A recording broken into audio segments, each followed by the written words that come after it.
नमस्कार दोस्तों, मैं रवि। आप देख रहे हैं मनी लाइव। मनी लाइव में आपका स्वागत है। हमारे चैनल पे नए हैं तो सब्सक्राइब कीजिएगा, नोटिफिकेशन ऑन कर लीजिएगा ताकि हमारी खबरें सबसे पहले आप तक पहुंचे। दोस्तों, मोकामा गोलीकांड पर कटाक्ष करते हुए तेजस्वी यादव बोले कि गोली बंदूक लेकर आचार संहिता के दौरान लोग कैसे घूम रहे हैं।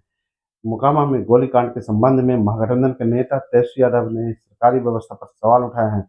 उन्होंने कहा है कि आचार संहिता लगी हुई है, फिर भी लोग गोली बंदूक लेकर घूम रहे हैं, गोली चला रहे हैं। यह कैसे हो रहा है? ये कौन सा राज है? उन्होंने कहा कि प्रधानमंत्री 30 साल पुरानी बातों को ध्यान दिलाते हैं, लेकिन आज जो हो रहा है उसके बारे में भी उन्हें बताना चाहिए। बिहार में यह कौन सा राज है?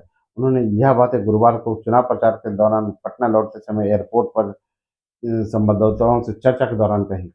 राजद नेता तेजस्वी यादव ने कहा कि यह घटना हार की बौखलाहट है। उन्होंने कहा कि बिना किसी का नाम लिए कहा कि वे कौन लोग हैं जिन्हें पैरोल पर बाहर लाया गया, अपराधियों को संरक्षण दे रहा है। उन्होंने हैरत व्यक्त करते हुए कहा कि चुनाव प्रचार के दौरान हत्या हो जाती है और कुछ भी नहीं होता। यह बात सभी जान के सामने है और बिहार की जनता इसका हिसाब करेगी। इसी तरह से उन्होंने सिवान में एक पुलिस कर्मचारी पर हुए हमले का जिक्र करते हुए कहा, यह सरकार के असफलता के कारण हुआ है। उन्होंने इसी दौरान लालू की बेटी रोहिणी आचार्य ने मोकामा गोलीकांड पर अपनी कठोर प्रतिक्रिया देते हुए कहा है कि बिना किसी का नाम लेते हुए कहा कि मारने, मरवाने, काटने और कटवाने वाले लोगों ने बिहार में कैंप कर हत्या का तांडव शुरू कर दिया है। जंगल राज की मनगढ़ंत कहानी करने वाले राक्षस राज की यह वानगी है। उन्होंने कहा कि इन दिनों राज्य भर में जंगल राज है, सरकार की चुप्पी साधे हुए है। राजद नेत्री रोहिणी आचार्य ने कहा कि तेज प्रताप यादव दूसरी पार्टी के हैं, मैं राजद के लिए प्रचार करूंगी, जनता की मांग पर राजद के लिए प्रचार करूंगी।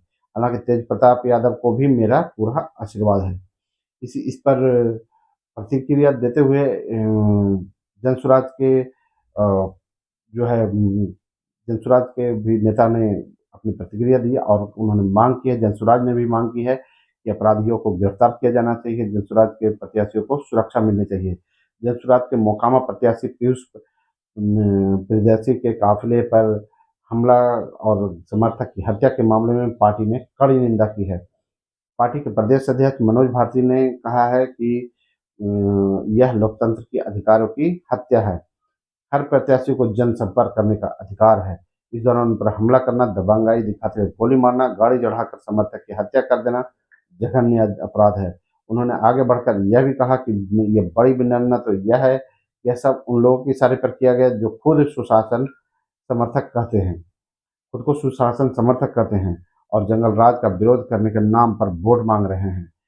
जनसुराज पार्टी अपने उम्मीदवार के काफिले पर हमला करने और उनके समर्थक की हत्या की घटना की कड़े शब्दों में निंदा करती है। बिहार पुलिस प्रशासन से मांग करती है कि अपराधियों की जल्द गिरफ्तारी हो।